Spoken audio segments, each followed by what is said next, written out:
지금 장자권 비밀에 대해서 시리즈로 하고 있지요.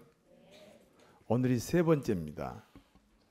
중간에 듣지 마시고 처음부터 계속 들으면 훨씬 더 이해가 쉽고 은혜가 더 많습니다.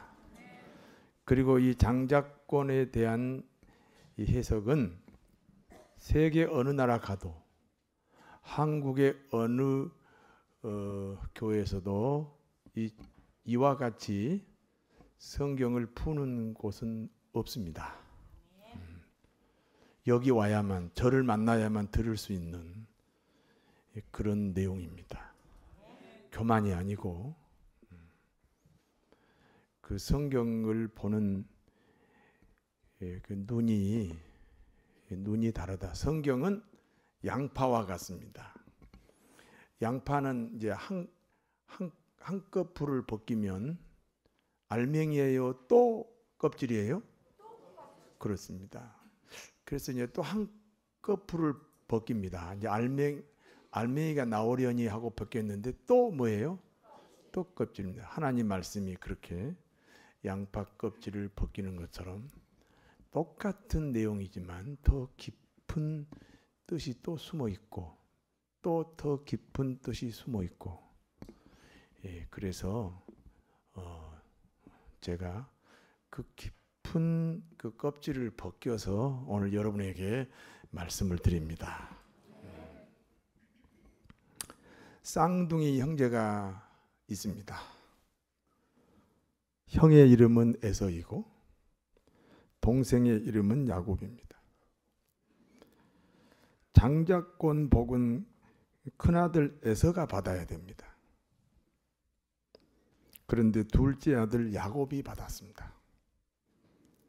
그 당시 아버지는 시력을 잃어서 앞을 볼 수가 없었습니다. 앞을 보지 못하는 아버지의 약점을 이용하여 야곱이 아버지를 속인 겁니다. 야곱은 자신이 형 에서라고 아버지에게 거짓말을 했습니다. 그래서 아버지는 둘째 아들 야곱을 큰아들 에서로 감쪽같이 속았습니다. 결국 둘째 아들 야곱이 장자권 복을 받았습니다. 야곱이 받은 장자권 복입니다. 첫째는 하나님과 통하는 복입니다. 하나님과 통하는 복을 은혜라고 부릅니다. 오늘도 은혜 받으세요. 그 말은 하나님과 통하는 복을 받으세요. 그런 뜻이에요. 구원도 하나님의 은혜입니다. 에베소서 2장 8절 말씀에 같이 읽어요. 너희는 그 은혜에 의하여 믿음으로 말미암아 구원을 받았으니 이것이 너희에게서 난 것이 아니요 하나님의 선물이라. 그러니까 우리가 예수님을 믿으면 구원이잖아요. 그런데 그 믿음도 네 생각이 아니고 하나님이 준 선물이다. 오직 은혜다. 은혜로 구원받습니다. 구원받은 그리스도인의 생활도 은혜입니다. 고린도전서 15장 10절입니다. 같이 읽어요. 그러나 내가 나 된 것은 하나님의 은혜로 된 것이니 내게 주신 그의 은혜가 헛되지 아니하여 내가 모든 사도보다 더 많이 수고하였으나 내가 한 것이 아니요 오직 나와 함께 하신 하나님의 은혜로다. 하나님과 통하는 복을 신통이라고 합니다. 두 번째는 재물과 통하는 복입니다. 이 세상에서 제일 빠른 것이 돈입니다.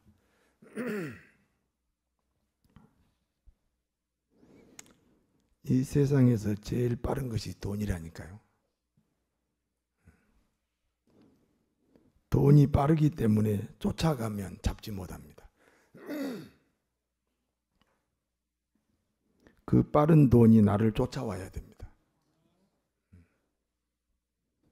돈 쫓아다니다 오셨나요? 돈이 나를 돈이 나를 오는 걸 보고 오셨나요? 내가 돈을 쫓아다니셨나요?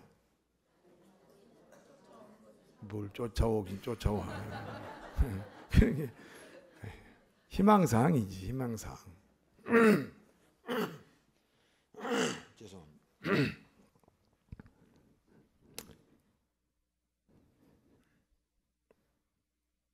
돈이 빨라요. 쫓아가면 잡지 못해요. 그 빠른 돈이 나를 쫓아와야 돼요. 부자와 가난한 사람의 차이입니다. 부자는 사막에 가도 부자가 됩니다. 돈이 쫓아오기 때문입니다. 가난한 사람은요, 황금 속에 빠져 있어도 가난합니다. 돈이 도망가기 때문입니다. 그래서 재물과 통하는 은혜를 받으셔야 됩니다. 재물과 통하는 복을 물통이라고 합니다. 세 번째는 사람과 통하는 복입니다. 사람과 통하는 복이라는 것은 만남의 복을 말합니다. 결혼도 만남의 축복이 되어야 합니다. 참 잘 만나야 돼요. 친구도 만남의 축복이 되어야 됩니다. 친구 잘못 만나가지고 인생 망치는 사람 참 많습니다. 반대로 친구 잘 만나가지고 그래서 인생이 성공한 사례도 너무너무 많습니다. 직장 일터 역시 만남의 축복이 되어야 됩니다. 인간의 복과 저주의 통로가 사람입니다. 어떤 사람은 나에게 저주의 통로가 될 수도 있습니다. 그 사람만 안 만났으면 그저 내 인생이 잘 풀렸을 텐데 어쩌다가 그 인간을 만나가지고 뭐 이런 경우가 있잖아요. 반대로 어떤 사람은 나에게 축복의 통로가 되기도 합니다.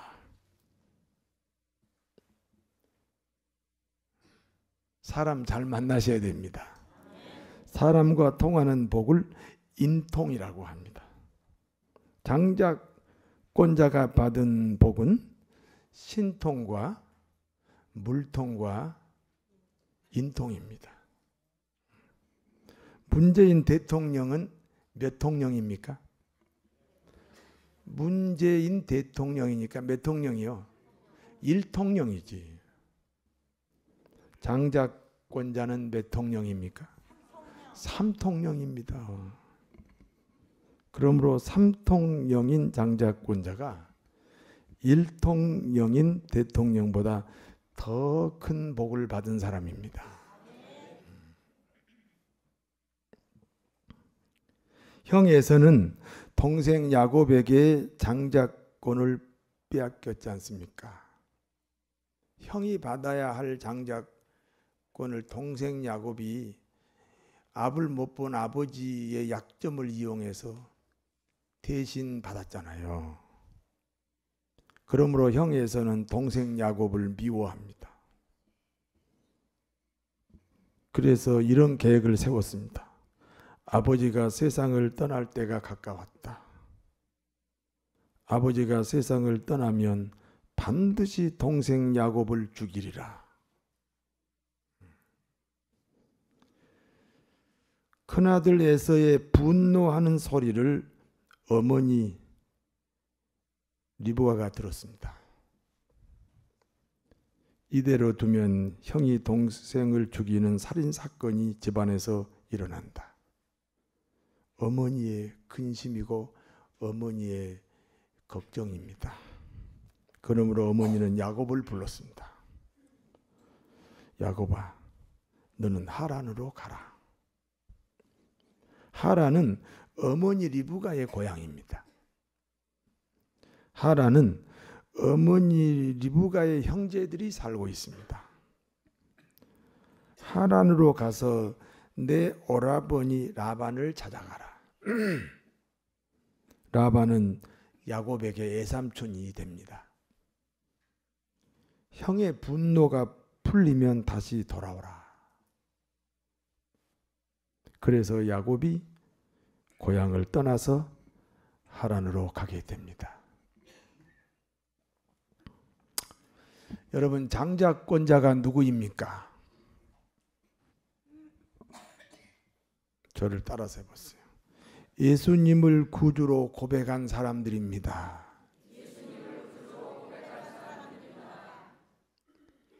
우리 모두가 죄인입니다. 그것도 따라서 하시군요.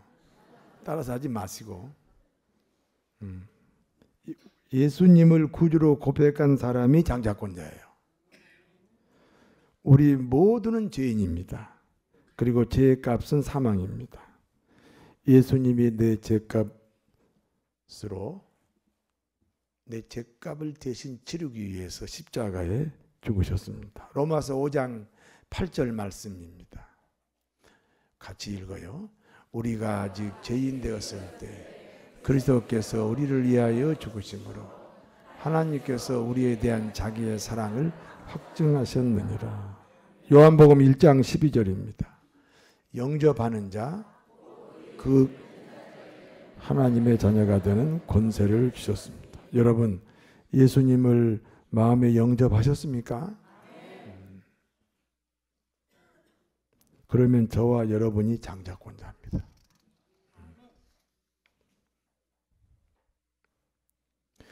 장자권자인 그리스도인이 되면 제일 먼저 해야 할 일이 무엇입니까? 자, 야곱이 장자권자가 됐죠. 그렇지요. 그리고 제일 먼저 한 일이 뭐예요? 조금 전에 내가 얘기했잖아요. 그래, 고향을 떠난 거잖아요. 그럼 우리가 누구예요? 장자권자예요. 그러면 우리도 어디를 떠나야 돼? 고향을 떠나야 됩니다. 아버지가 하나님보다 더 가까우면 아버지를 떠나야 됩니다. 어머니가 하나님보다 더 가까우면 어머니를 떠나야 됩니다. 남편이 또는 아내가 하나님보다 더 가까우면 남편 또는 아내를 떠나야 됩니다. 이혼하라는 말이 아니에요. 하나님보다 더 가까울 수 없다는 거예요. 자식이 하나님보다 더 가까우면 자식을 떠나야 됩니다. 자식이 하나님보다 더 가까우면 그 자식이 부모를 실망시켜요. 빨리 떠나야 하나님이 그 자식을 축복한다는 사실을 기억하시기 바랍니다. 장자권자 야곱이 고향을 떠나 하란으로 갔습니다. 세상의 눈으로 보면 형이 죽이려고 하니까 고향을 떠났습니다. 그러나 믿음의 눈으로 보면 이 모든 것이 야곱 인생에서 제1순위가 하나님이 되어야 한다는 하나님의 인도하심입니다. 살다 보면 원치 않는 환경이 찾아올 때가 있습니다. 그러면 내 인생의 1순위가 누구인지 점검해야 됩니다. 왜 이렇게 잠 못 이루는 밤이 왔을까? 왜 이렇게 정말 이런 일은 내 인생에서 없을 줄 알았는데 어째서 내 인생에 이런 일이 찾아왔을까? 그러면 지금까지 내 인생의 1순위가 누구였는지, 하나님이 자기 인생의 1순위가 되면 원치 않는 환경이 원하는 환경으로 바뀌게 됩니다.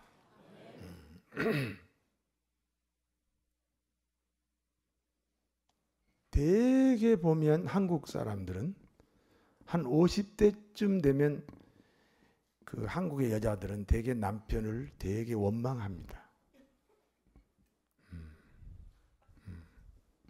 우리 집도 뭐 예외가 아니리라고 제가 믿습니다. 우리 한국 사람들은 문화적인 그 가부장적인 그 풍습 때문에 남편이 미워질 때가 있습니다. 그러면 남편을 미워하지 말고 내 인생의 우선순위를 내 인생의 제1순위가 하나님으로 바꾸어 보세요. 그럼 남편이요 그렇게 사랑스럽게 보일 거예요. 네.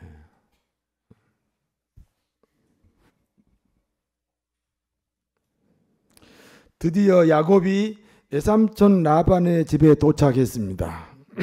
외삼촌 라반에게는 2명의 딸이 있습니다.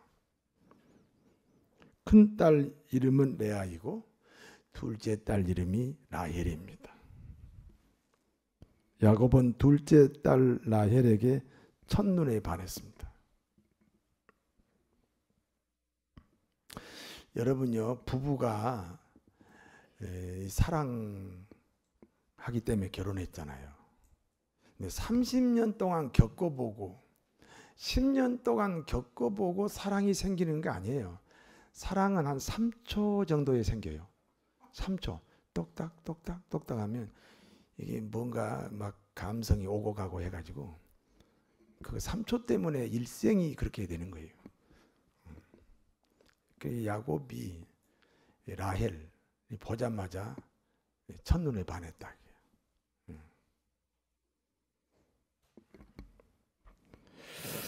외삼촌 라반이 야곱에게 이제 품삯을 정하자고 합니다. 그때 야곱이 엉뚱한 제안을 합니다. 내가 7년 동안 외삼촌 집에서 무료로 머슴을 살겠습니다. 7년이 되는 날 둘째 딸 라헬이 제 아내가 되도록 허락해 주십시오.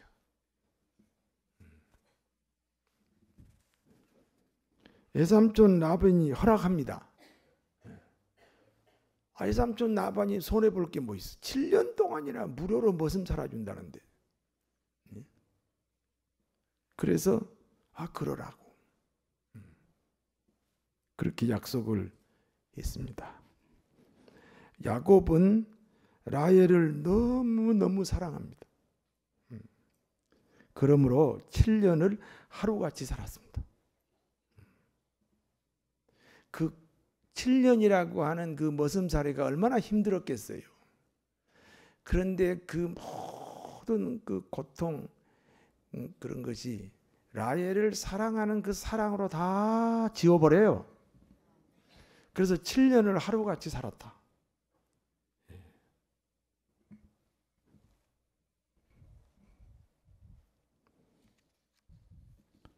드디어 7년의 세월을 보내고 야곱은 이제 라헬과 결혼하는 날이 됐습니다.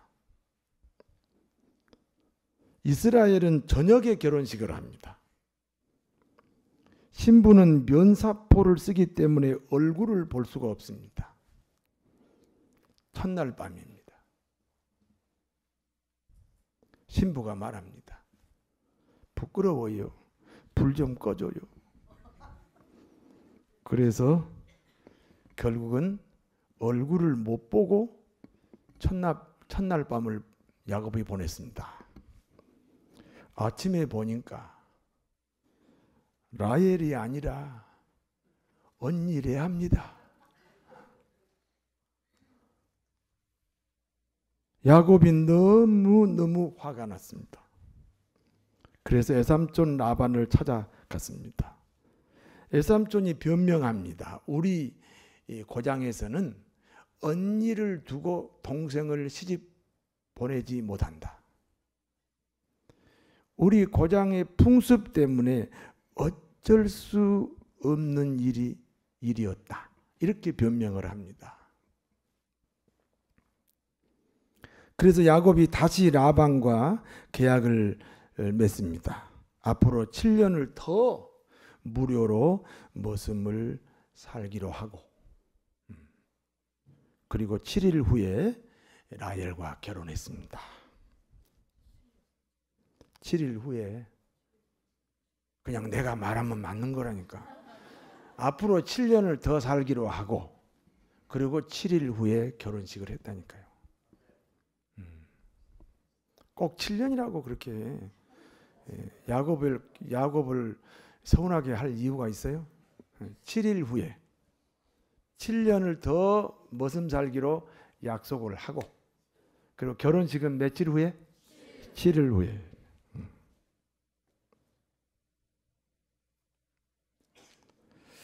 그러니까 14년을 무료로 머슴 살고 얻은 아내가 라헬입니다.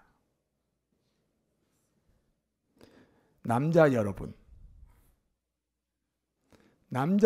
그러면 대답해 봐요. 남자 여러분, 아내를 사랑합니까?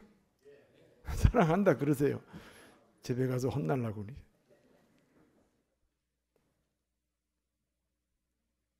야곱이 라헬을 사랑하기 때문에 14년을 희생했습니다. 남자들이 아내 사랑의 기준이 야곱이 라헬을 사랑하는 것입니다. 남자 여러분, 할 말 있어요? 여러분이 아내 사랑하는 기준이 누가 누구를 사랑하는 기준이라고요? 야곱이 누구를? 라헬을 사랑하는 그 기준이 이 남자들이 아내를 사랑하는 기준이에요.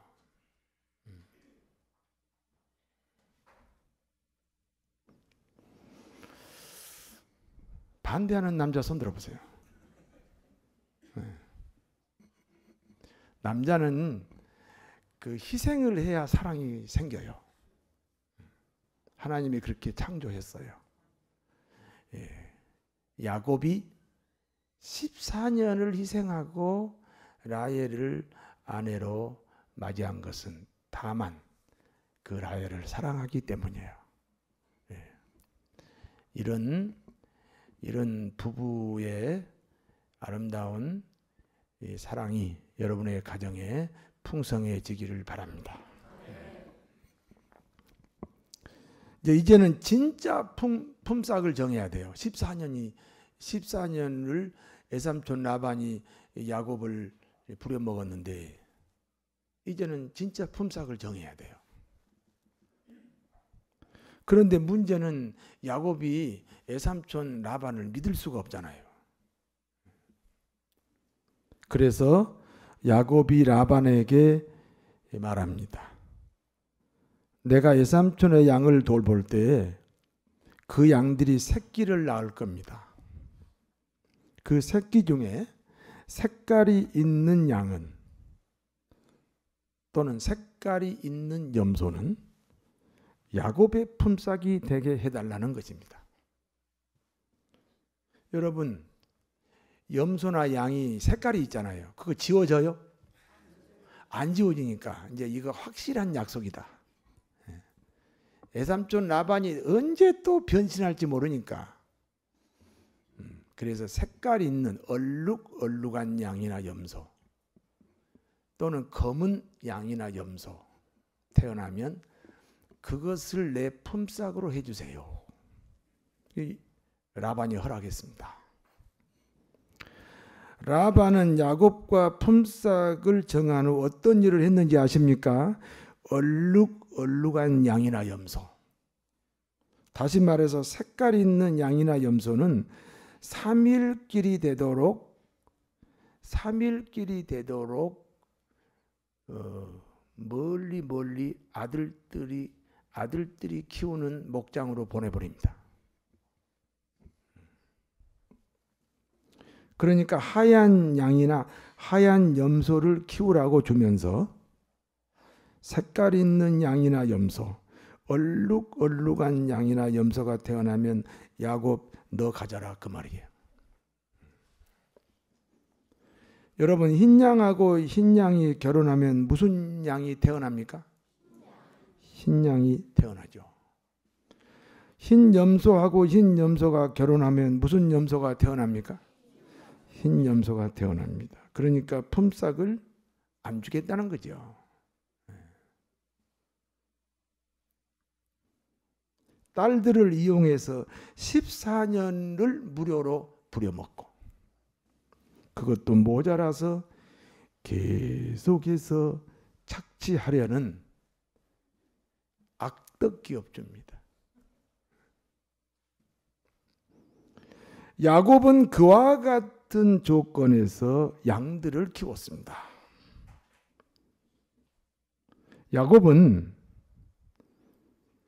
양이나 염소가 물을 먹으러 개천가로 오면 껍질을 벗긴 버드나무, 살구나무, 신풍나무를 그 양들이 먹는 개천에 꽂아 놓았습니다.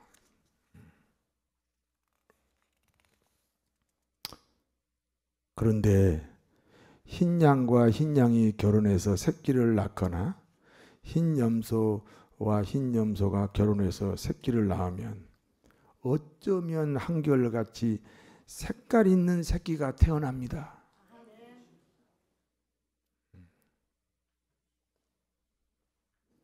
무슨 단풍나무, 신풍나무, 버드나무를 그 물 먹는 개천에다 꽂아놨다. 그게 무슨 비결이 아니고 하나님이 하셨다.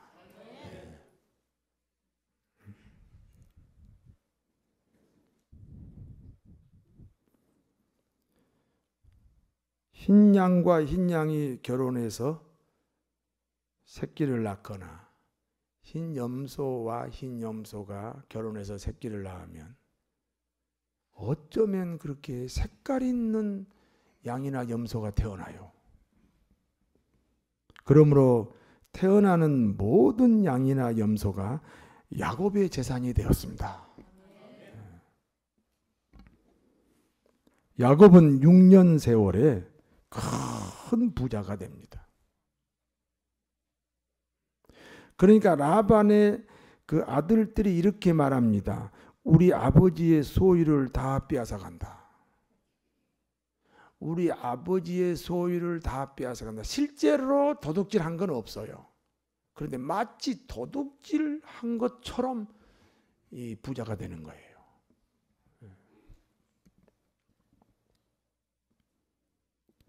그래서 애삼촌 라반보다 야곱이 더 부자가 됐습니다.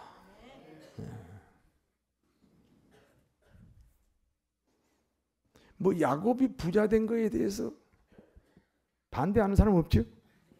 네, 여기까지가 본문의 내용입니다. 오늘 본문이 주는 교훈입니다. 장자권자는 환경이나 조건을 초월하여 복을 받습니다. 애삼촌 라반이 흰 양과 흰 염소만 키우라고 주면서 색깔 있는 양이나 색깔 있는 염소가 태어나면 야곱 너의 품삯이다. 그렇게 정해놨잖아요. 환경과 조건은 흰 양, 흰 염소만 키우는데 색깔 있는 양이 태어날 수가 없는 거지요. 환경은. 그러니까 환경은 야곱의 그 재산을 모을 수 없는 환경이죠. 그렇죠? 이해가 안 되십니까? 색깔 있는 양이나 염소가 태어나면 그것이 야곱의 품삯입니다. 그러니까 야곱의 환경과 조건은 색깔 있는 양이 태어날 수 있다 없다? 없는 겁니다. 오늘날 우리가 사는 세상은 애삼촌 라반이 야곱을 괴롭히는 것과 같습니다. 불경기 시대입니다. 내년에는 좀 좋은 시절이 올까요? 천만의 말씀입니다. 갈수록 불경기입니다. 왜 그런지 아십니까? 세상이 발전하잖아요. 과학이 발달하잖아요. 그래서 살기는 편해지는데 그걸 누리려면은 소비를 많이 해야 돼요. 제가요, 고등학교 2학년 때 그 운전면허를 땄어요. 그때 18살이 안 돼가지고 면허는 합격했는데 면허증은 안 나왔어요. 그래서 18살이 이제 될 때까지 기다렸다가 면허증이 나왔거든요. 그때 내 면허 번호가 16만 5,097번이에요. 이 16만 9,057번이라는 말은 우리나라의 모든 면허증에 내가 16만 9,057번이라는 거예요. 그때는 우리나라 전체 인구의 면허증 가진 사람이 16만 9,057명이에요. 그리고 면허증을 따면 대개 그 영업용 운전을 하거나 트럭 운전을 하는 거예요. 직업 때문에 그쪽으로 직업으로 가려고 면허증을 따는 거예요. 자기 차를 자기가 운전한다는 생각을 할 때가 아니에요. 근데 나는 고등학교 때 왜 땄나요? 그렇게 앞서간 거요. 앞서갔다니까.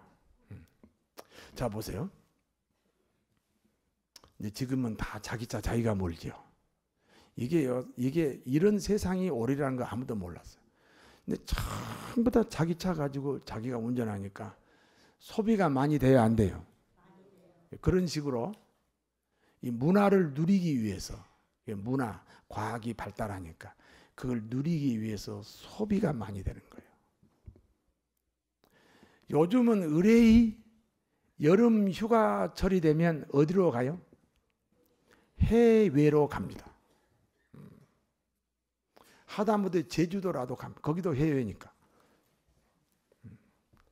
이러면 웃어야 되는데 안 웃으면요. 제가 그래서 소비가 많아지기 때문에 갈수록 세상이 발달하니까 소비 안 할 수가 없어요. 갈수록 불경기가 됩니다.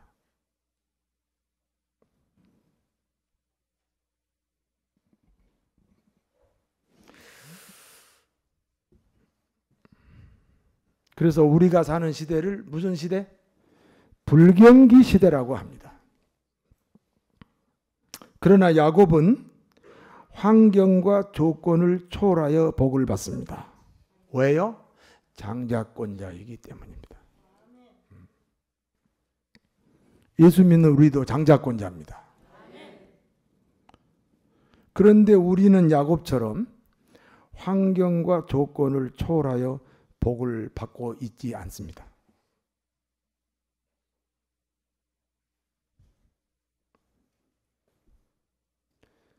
아니, 야곱은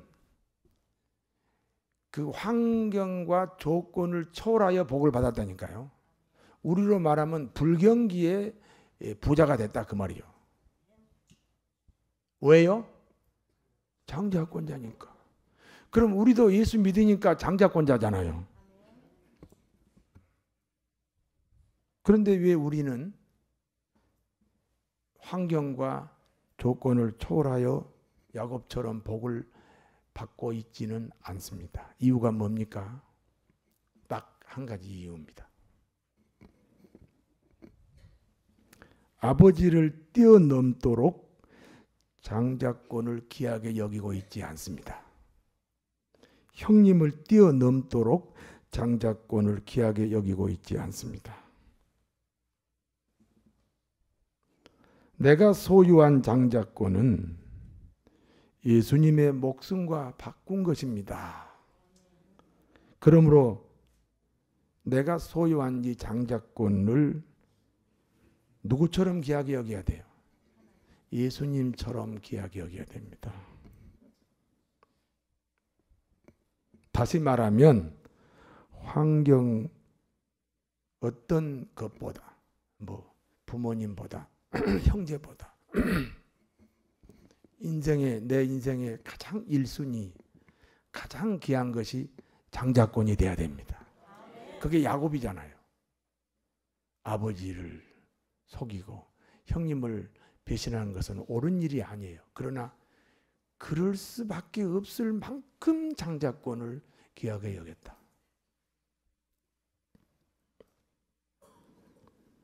그 장자권은 누가 죽고 생긴 거예요? 예수님이 죽고 생겨요. 그러니까 장자권을 귀하게 여기는 것은 누구를 귀하게 여기는 거예요? 예수님을 귀하게 여기는 것입니다.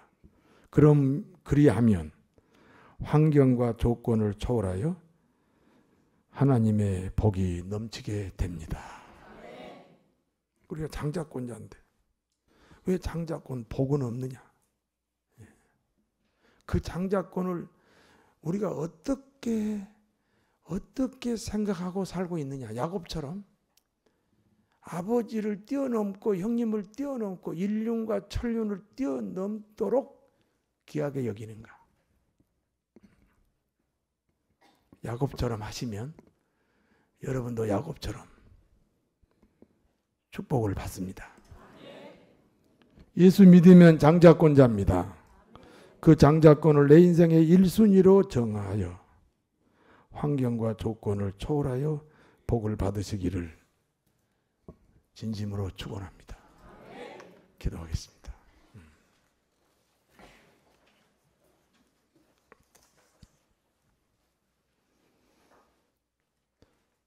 천지를 창조하신 하나님이 인간으로 오셔서 그분을 예수님이라고 부릅니다. 그런데 그분이 죽고 그리고 얻은 것이 장자권입니다. 그래서 장자권은 예수님의 목숨과 가치가 똑같습니다. 그걸 내가 지금 소유했습니다. 그런데 그것을 소홀히 여겨요. 야곱처럼 쫓겨나는 한이 있어도 아버지를 속이는 한이 있어도 형님을 배신하는 한이 있어도 이 장자권은 얻어야 된다. 그런 우선순위가 되었을 때 환경과 조건을 초월해서 축복을 받는 우리 모두가 되게 하여 주옵소서. 예수님 이름으로 기도하옵나이다. 아멘.